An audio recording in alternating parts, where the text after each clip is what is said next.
Hey, how's it going, everybody? If you're new here, welcome in, and if you've been here before, welcome back. I'm Rollshambo, the connoisseur and collector of all things sharp and shiny, and today I'm excited because we've got another Heretic Knives model in hand.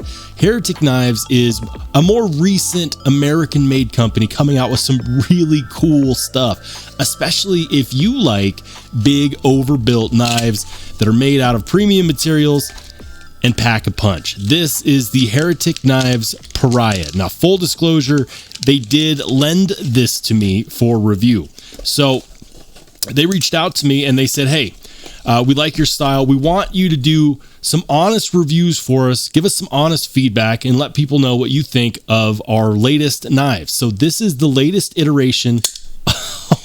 This is the latest iteration of the Heretic Pariah, originally released back in 2021, and now in 2024 we have some updates. I never had an opportunity to check out the original, the dual action original that had both a liner lock and the automatic button.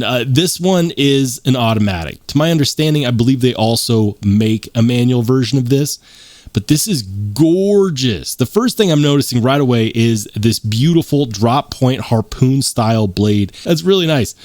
What does it cost and what do you get? So for starters, this knife, depending upon what configuration you get it in, is going to start somewhere in the mid to high $300 range, upwards to the low to mid $400 range. Now, for an American-made knife, that's actually exactly what I expect. We've got a 3.8-inch blade with an almost 9-inch overall size. The blade itself is made out of CPM MagnaCut, and the handle scales are 6061 aircraft-grade aluminum. We have a rubberized grip inlay, and it is a clamshell design, which I really enjoy. It does have these holes right here, which I imagine are good for drainage, good for making sure that you don't have extra crap in your pocket coming in and dinging the edge of this blade. And ooh, boy, that is sticky. That is really sticky. These do have a lifetime warranty through Heretic Knives. And when I spoke with Mike over at Heretic, I asked him, I said, so if somebody sharpens this knife, are you going to void their warranty? You know, what if they take it apart? And he said, absolutely not. We're not playing those games. If you take it apart, as long as you don't send us a bucket of bolts, you know, as long as you don't ruin the knife through your own mischief and mayhem, we will warranty this knife for life. And that's great. That's one of the beautiful things. A lot of American-made knife companies do that. They will warranty it for life, and that's the bit of extra value that you get for your money. So how well did they do? Well, let's talk about it. This is an automatic out the side action, and the action itself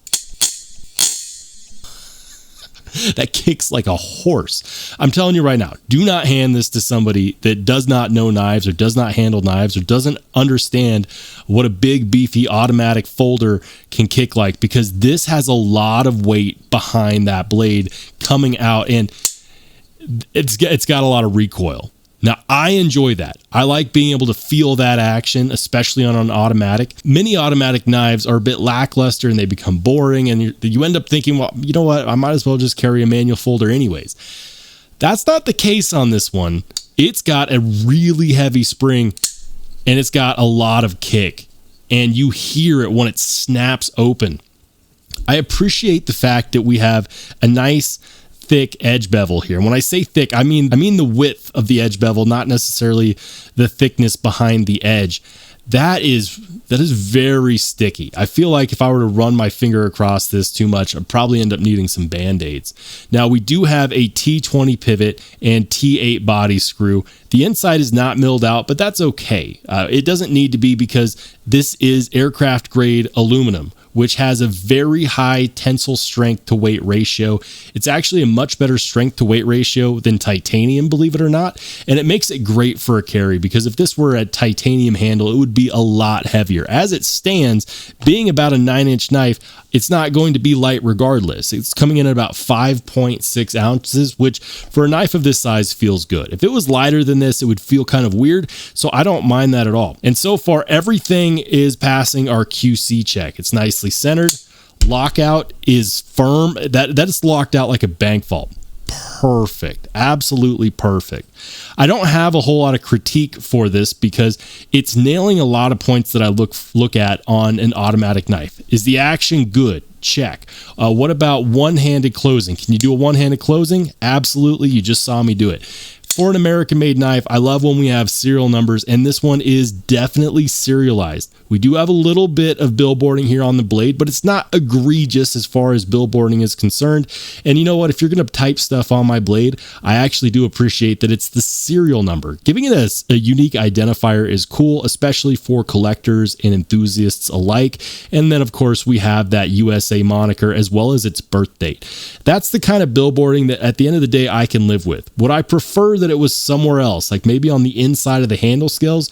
Sure. But given that this is a company that makes knives that are going to be enjoyed by both users and enthusiasts and collectors, having the serial number there and easy to read is not a bad deal. Not bad at all. I do think that having a sterile version of this blade would be cool if they could find somewhere else to put it.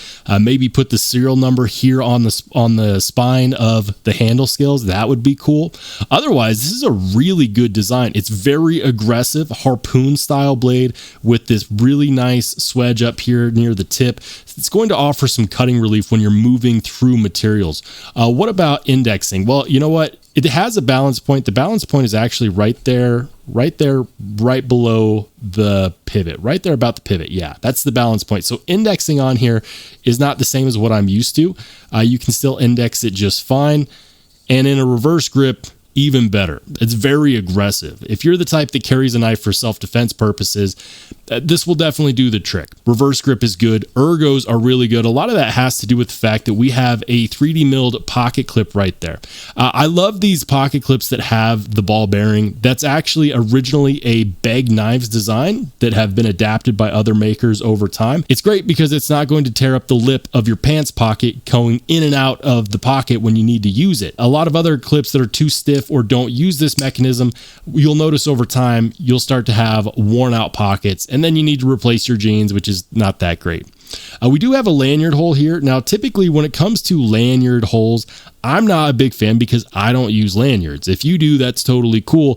For me, I think that they tend to mess up the aesthetic of what is otherwise a really good looking scale. I would usually say, well, just put it between the scales. But since this is a clamshell design, I'm not necessarily sure where else they could have put it, unless they were to maybe do a cutout right here that allowed you to retain the beautiful nature of these aluminum scales to begin with. Something that's apparent to me is that when it comes to American-made knives, good work isn't cheap and cheap work isn't good, but this one is definitely the former and not the latter. I'm really liking this. Everywhere from the jimping that extends to the handle scales, from the action that pops out and reminds you immediately, yeah, you need to hang on to this guy because they are not messing around.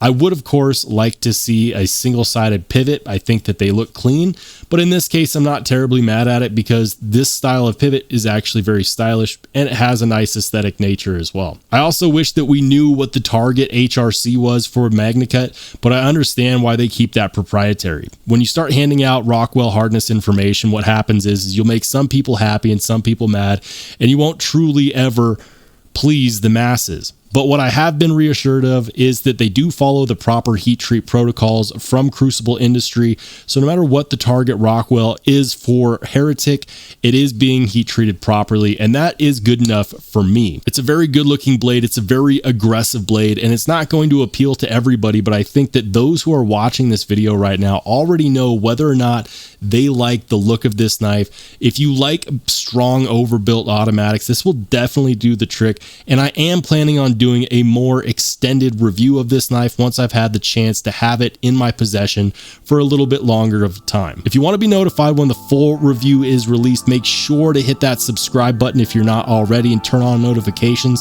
And if you want to watch more awesome knife and EDC content, go ahead and click on one of the videos that pops up next.